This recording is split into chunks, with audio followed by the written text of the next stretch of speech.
Alright guys, here it is. The truck's on 40s. You're going to see that tire shop mountain balance these 40s. Then you're going to see me do a quick little run through on clearance issues. And then you're going to see this thing wheeling in the snow a little bit. So enjoy the video. These guys are awesome over here. It looks like it's working. It fits, the top closes, and they're balancing my spare right now. So I'm super excited. And we're doing a little tire comparison here. These are the 40s, those are 37s. On the ground, sitting a little bit higher, boys and girls. All right guys, so the first one is on, obviously the rear, and I'm a little nervous. This right here is a little close. Look at the tires stick out past that. I'm a little nervous that it's not gonna fit. Oh well, I brought the Sawzall with me in the truck. All right, here we go, moment of truth. Let's see if they fit.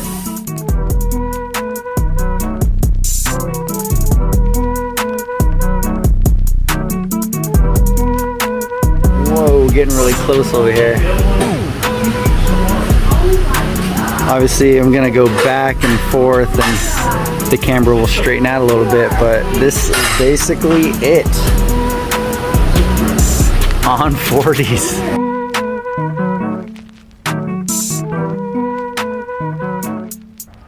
All right, everyone, here it is. The 40s fit. I was getting a little bit worried in that tire shop, but there's miles of room, plenty of room. Now right here, it's starting to get a little bit tight, but I plan on chopping that mount, replating it, pushing that back a little bit. But other than that, everything works and it fits. No rubbing at ride height. Once I start to articulate a little bit, I get a tiny bit of rubbing, but that's very, very fixable with a Sawzall and a big hammer. So everything looking good. Let me just show you right here. 40 by 13.5 with that Q rating. Super excited.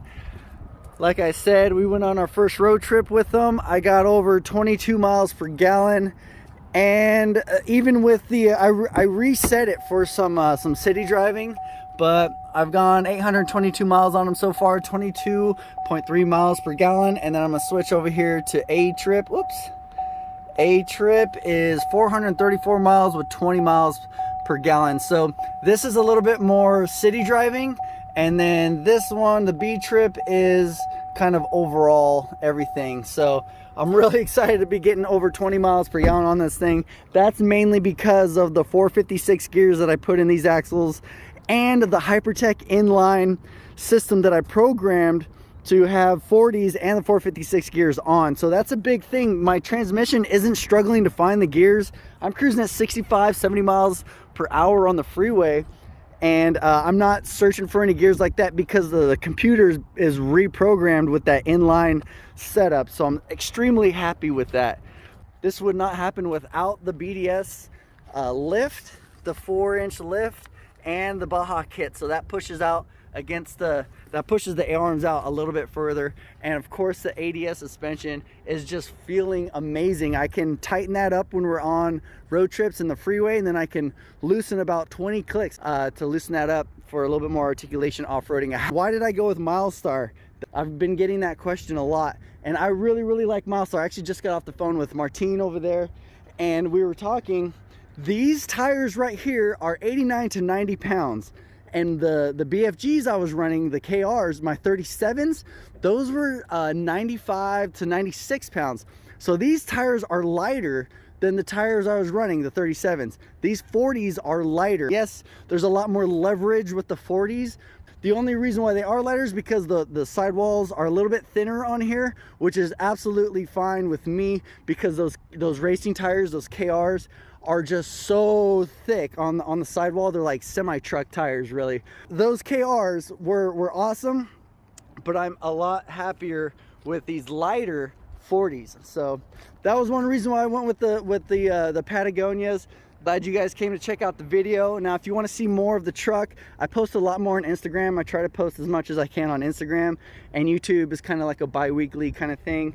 So go check out my Instagram, ReadyRig4x4, so you can see more videos and more pictures over there. Like, subscribe, send me a comment, and I'll try to answer everything I possibly can if you guys have questions. But thanks for watching, and here's some more video of this thing rolling down the street.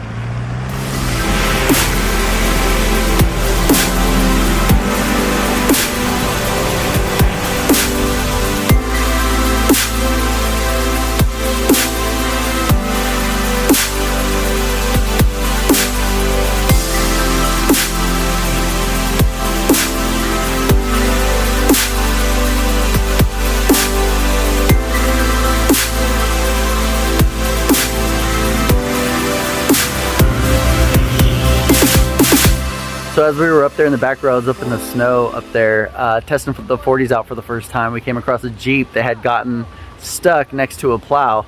And then after we got the Jeep out of the way, I had to help get the plow out of the way, the big truck, and I pulled out my tracks.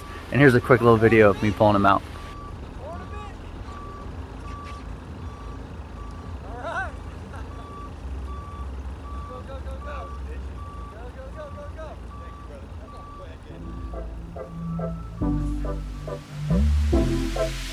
Go,